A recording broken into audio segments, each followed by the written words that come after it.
Hello friends, welcome to my channel. आज हम बात करेंगे प्लेटो के बारे में। आज हम प्लेटो का न्याय का सिद्धांत देखेंगे और थोड़ा हम प्लेटो के बारे में जानेंगे। तो इसी सीरीज में चलिए हम शुरुआत करते हैं प्लेटो के न्याय के सिद्धांत की। इससे पहले हम प्लेटो के बारे में जान लेते हैं कि प्लेटो का जन्म कहाँ हुआ था। तो प्लेटो का जन्म 427 ईसा पूर्वी में एथेंस के एक कुलीन परिवार में हुआ था। इसका जो वास्तविक नाम था वो अरिस्तोक्लीज था। इसके जो गुरु थे वह सुकरात थे। और प्लेटो को उसका पहला नाम अरिस्तोक्लीज था और उसके जो गुरु थे, जो उसके टीचर थे, इसका शरीर हष्टपुष्ट होने के कारण इसको प्लाटोन कहने लगे। उसी पर इसका नाम प्लेटो पड़ गया। तो अब हम देखते हैं इनकी जो रचनाएं हैं उनके बारे में जानते हैं। तो इनकी जो महत्वपूर्ण रचना है वो सबसे ज़्यादा महत्वपूर्ण वो है द रिपब्लिक। उसके बाद है द लॉज और फिर तीसरी है द स्टेटमेंट्स। तो अब हम इनके न्याय सिद्धांत को देखते हैं। तो प्लेटो का न्याय सिद्धांत उसके दर्शन की आधारशिला है। रिपब्लिक जो पुस्तक है उसमें इसने न्याय सिद्धांत, शिक्षा व्यवस्था और आदर्श राज्य और आदर्श राजा के बारे में बात की है। तो रिपब्लिक में वर्णित आदर्श राज्य का प्रमुख मुख्य उद्देश्य न्याय की प्राप्ति है।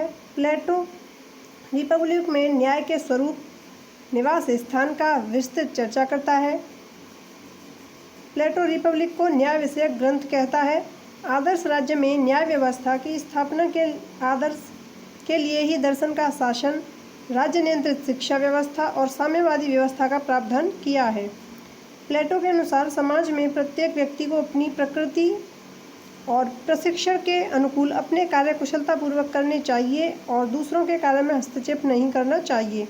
प्लेटो तत्कालीन नगर राज्यों की बुराइयों में बहुत ही चिंतित था। सोफिस्टों के प्रचार के परिणाम स्वरूप यूनानी नगर राज्यों में लोग बहुत ही स्वार्थी और व्यक्तिवादी बन गए थे।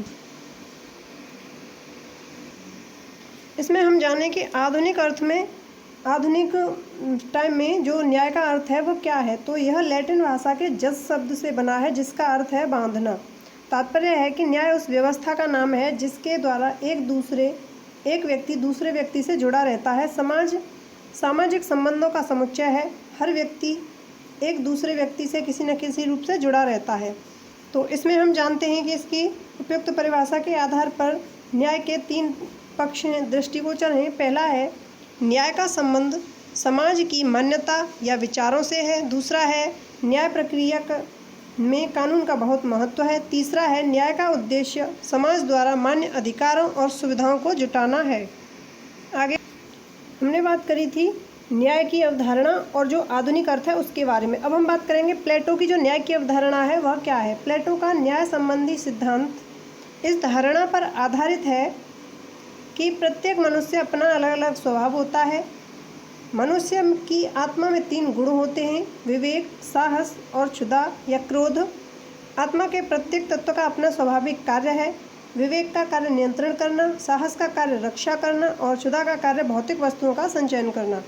प्लेटो के अनुसार यदि मानव आत्मा के तीनों गुणों के आधार पर व्यक्ति अपने स्वभाव के अनुकूल कार्य करे तो वह न्याय है। न्याय मानव आत्मा की उचित अवस्था है और मानवीय स्वभाव की प्राकृतिक मांग है। प्लेटो के अनुसार न्याय के 2 रूप हैं। एक है सामाजिक न्याय। तो हम सामाजिक न्याय में देखते हैं सामाजिक रूप में न्याय तभी संभव है जब समाज के सभी वर्ग अपने स्वभाव अनुकूल कार्यों को पूरा करेंगे और परस्पर सामंजस्य और एकता बनाए रखेंगे। अतएव वही राज्य न्यायी होता है जहाँ दार्शनिक राजा शासन करता है, सैनिक रक्षा करता है और उत्पादक उत्पादन करता है। ये तीनों वर्ग अपने अपने कार्य क्षेत्र में विशिष्टता प्राप्त करते हैं, एक दूसरे के कार्य में हस्तक्षेप किए बिना परस्पर सामंजस्य बनाए रखते हैं। तो प्लेटो ने अब दूसरा रूप बताया है व्यक्तिगत न्याय का। एक बताया सामाजिक न्याय का, दूसरा है व्यक्तिगत न्याय। प्लेटो व्यक्तिगत न्याय के बारे में भी वही आधार अपनाता है जो सामाजिक न्याय के बारे में अपनाता है। प्लेटो का कहना है कि जब व्यक्ति की आत्मा के साहस और क्षुधा तत्व विवेक के नियंत्रण व अनुशासन में कार्य करते हैं तो व्यक्तिगत न्याय की प्राप्ति होती है। प्लेटो के अनुसार राज्य व्यक्ति का ही विस्तृत रूप है। प्लेटो का कहना है कि राज्य की उत्पत्ति चट्टानों से नहीं बल्कि उसमें निवास करने वाले व्यक्तियों के चरित्र से होती है। अब हम देखते हैं प्लेटो के जो न्याय का सिद्धांत है इसकी विशेषताएं क्या क्या हैं। तो हम प्लेटो के न्याय सिद्धांत की विशेषताएं देखते हैं। पहली विशेषता है विशिष्टीकरण का सिद्धांत। प्लेटो का मानना है कि मनुष्य की आत्मा के प्रत्येक तत्व का अपना विशिष्ट कार्य होता है।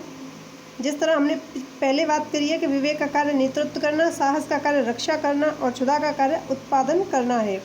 और दूसरी विशेषता हम देखते हैं अहस्तक्षेप का सिद्धांत। प्लेटो का मानना है कि आत्मा के तीनों तत्वों या तीनों वर्गों का अपना अपना कार्यक्षेत्र है। उनके लिए यह उचित है कि वे एक दूसरे के कार्य में हस्तक्षेप ना करें। दार्शनिक शासक को सैनिक वर्ग, उत्पादक वर्ग के कार्यों में अनावश्यक हस्तक्षेप नहीं करना चाहिए। अगली विशेषता हम देखते हैं वो है सामंजस्य तथा एकता का सिद्धांत। प्लेटो अपने न्याय के सिद्धांत द्वारा राज्य के तीनों वर्गों व आत्मा के तीनों तत्वों का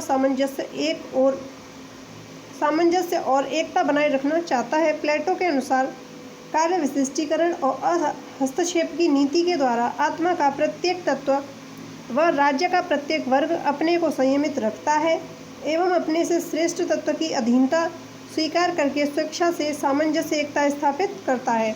अगली विशेषता देखते हैं। अगली विशेषता है न्याय सिद्धांत रचनात्मक सिद्धांत है। प्लेटो के न्याय की आधारशिला पर राज्य रूपी सुंदर भवन का निर्माण करता है, जहां व्यक्ति और वर्ग एक दूसरे के साथ ऐसे एकता के सूत्र में बंधे रहते हैं। प्रत्येक संपूर्ण का निर्माण करते हुए अपने वास्तविक सौंदर्य को भी परिलक्षित करता है। जिस प्रकार एक भवन निर्माण विशेषज्ञ अपने अधीनस्थ कारीगरों को अंकुश में रखता है, उसी प्रकार न्याय मनुष्य की विभिन्न आकांक्षाओं को नियंत्रित कर तुम्हें अनेक कार्य करने से रोकता है और उस कार्य की ओर प्रेरित करता है जिसे उसमें स्वाभाविक क्षमता होती है। अगली विशेषता है स्त्रियों को समान अधिकार। प्लेटो अपने न्याय सिद्धांत में स्त्री और पुरुषों को समान मानकर स्त्रियों को सार्वजनिक क्षेत्रों में बराबर का अधिकार देता है, बराबर की स्वतंत्रता देता है। आगे हम बात करते हैं प्लेटो के न्याय के दो प्रकार। प्लेटो के न्याय के दो प्रकार हैं, एक वैयक्तिक न्याय और सामाजिक न्याय। इस बारे में हम पीछे बात कर सकते हैं। आगे देखते हैं व्यक्तिवाद का विरोधी। प्लेटो का जो न्याय सिद्धांत है वह व्यक्तिवाद का विरोधी है।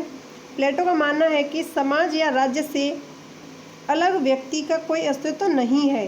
व्यक्ति और राज्य दोनों का लक्ष्य एक श्रेष्ठ जीवन का विकास करना है। राज्य के अंग के रूप में अपनी प्राकृतिक क्षमता तथा प्रशिक्षण के आधार पर निर्धारित क्षेत्र में अधिक से अधिक श्रेष्ठता प्राप्त करके ही व्यक्ति अपने जीवन का समुचित विकास कर सकता है। अगली विशेषता है न्याय सिद्धांत के सहायक एवं अनिवार्य साधन।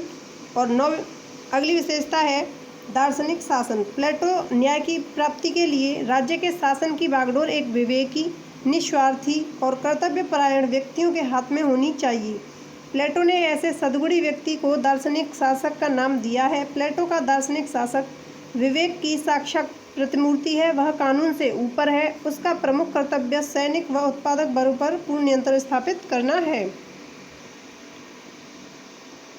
अब हम अगली आलोचना देखते हैं, वो है व्यक्ति के पूर्ण विकास के लिए अवसर का अभाव।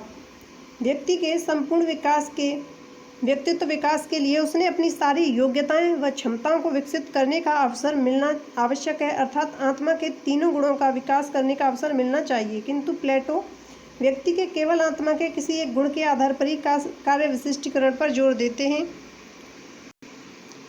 अगली आलोचना हम देखते हैं आधुनिक राज्यों में लागू नहीं है। और अगली है निरंकुशतावाद का प्रतीक है, क्योंकि प्लेटो जो है आदर्श शासक जो है उसके हाथ में ही पूरी शक्तियाँ दी गई हैं, उस पर कोई भी अंकुश नहीं लगाया गया है। और अगली आलोचना है अप्रजातांत्रिक है। इसमें प्रजा को पूरी तरह से सभी लोगों को वहाँ पर अधिकार नहीं मिले हुए हैं। तो दोस्तों, अब अगर आपको हमारी वीडियो अच्छी लगी है तो इसे लाइक करें, शेयर करें और हमारे चैनल को सब्सक्राइब करें। Thank you.